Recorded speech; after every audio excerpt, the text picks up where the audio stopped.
Racing Guru. We're going to look at the race of the day today, the 125 Wolverhampton for 3-year-olds. Let's start with number 1, Alphabetical. He's priced up at 80 to 1.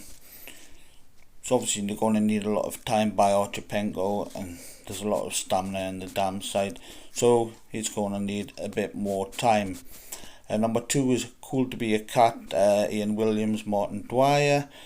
Sire Style Vendome, it's out of a 1 Cool Cat. Mare Feline, Forward Feline. 20 to 1 dropped out, beaten 15 lengths in a novice here last month, likely a long-term prospect. I would agree with that. Next is Drew Brees, another one outsider for Stella Barkley, Dougie Costello. So obviously going to need a handicap mark by Camacho. So there's a bit of speed there, and there's a little bit of stamina in the dam side I can see.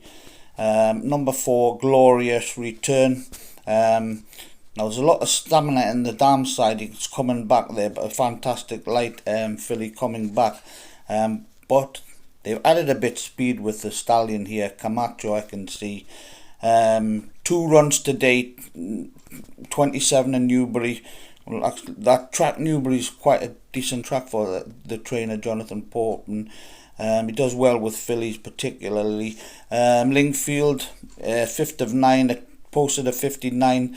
Now, I'm quite interested in this horse, Glorious Return, put it at about 12 to 1, because I think there's a lot of improvement. If you go deeper into the family, the second dam and the next dam, they're quite high class, and it's a pretty decent Judmont family, that the whole family, I'll show you here. It's a pretty decent Judmont family, and they've added a bit of speed, to get this mile, because normally they would, this horse would probably need 10 furlongs to start off with.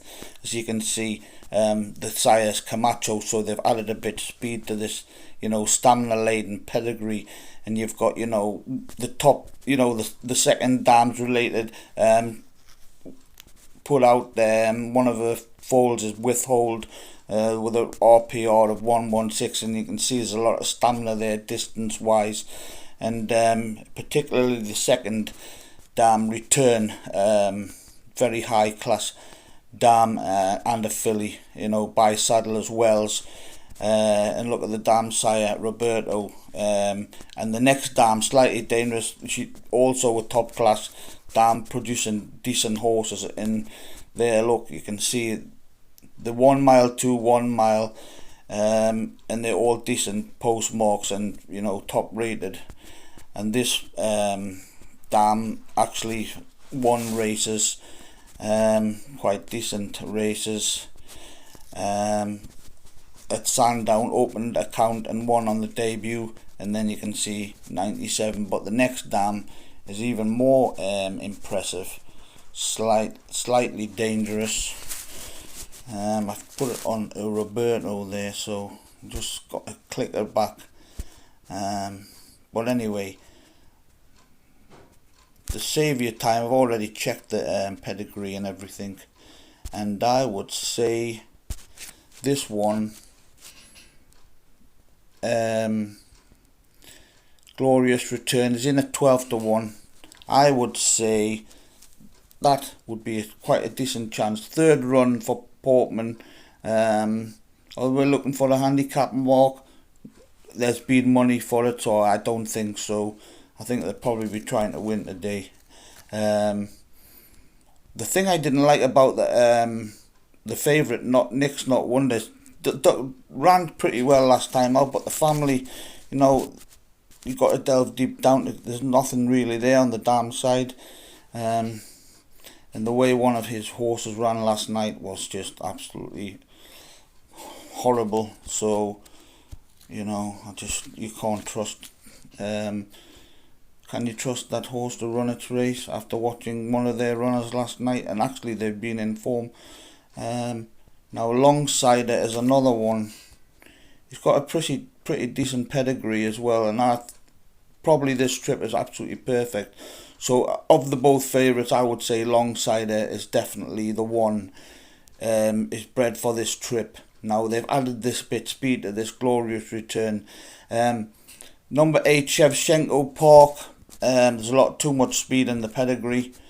I wouldn't say this. I'd be surprised if this horse got the trip. Shevchenko Park. There's just a ton of speed there. What number is it? Not even here. Shevchenko Park. Where are we? Yes, there we are. Look, Epaulet. Now Epaulet, decent 7 furlong Group 1 win in Australia, but Compton place. I mean, they're 5 furlong horses, 5 furlong winners, sprinters. It's all sprinting. You've got 7 furlongs mixed with sprinting. I mean, it's maximum 6 furlongs.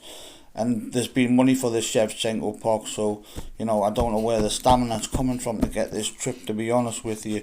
I did look at the debutant, Swell Swilly, late foal, 3-year-old, decent stallion in Australia, who's probably going to be decent in the future with a lot of his, his offspring. But I wasn't particularly impressed with the dam side. There wasn't much there, so Ben Curtis is a eye-catching, jockey-pooking. Looking at the race altogether, I was definitely the two I sided with was 5 Longsider and number 4 Glorious Return. There was another one. What's its name? I like the trainer as well, Tom Clover's Superior Moment. I did like the first run of Superior Moment, but to be honest with you, I think it's going to be between this Glorious Return and Longsider, and we'll see how this Osborne runner runs, because it was shocking last night. One of his runners, I mean, they had a pedigree to win actually, and the last time out, even though it was a poor race, that race was absolutely the winner. The winners never won a race ever, I don't think. And it was tailed off last, one of Osborne's horses. I just couldn't believe it. It was put in the race, never even tried to win the race. Held up at the back and just tailed off. Prominent in the market, so you can't really trust it. But anyway, Longsider, and Glorious Return. Now I've had a bet on Glorious Return. I haven't had a bet on Longsider because obviously I got the 16-1 for Glorious Return, but I think it was bigger than that. But it's just with the speed that the family on the dam side is pretty smart, and you go to right up to the next dams, pretty high class Judmont family, and then they've added this speed with Camacho here on this next generation. So, and Portman and Rob Hornby, you've got to watch them on big these sort of prices on the third runs especially. A lot of them win. So that's my tip for today.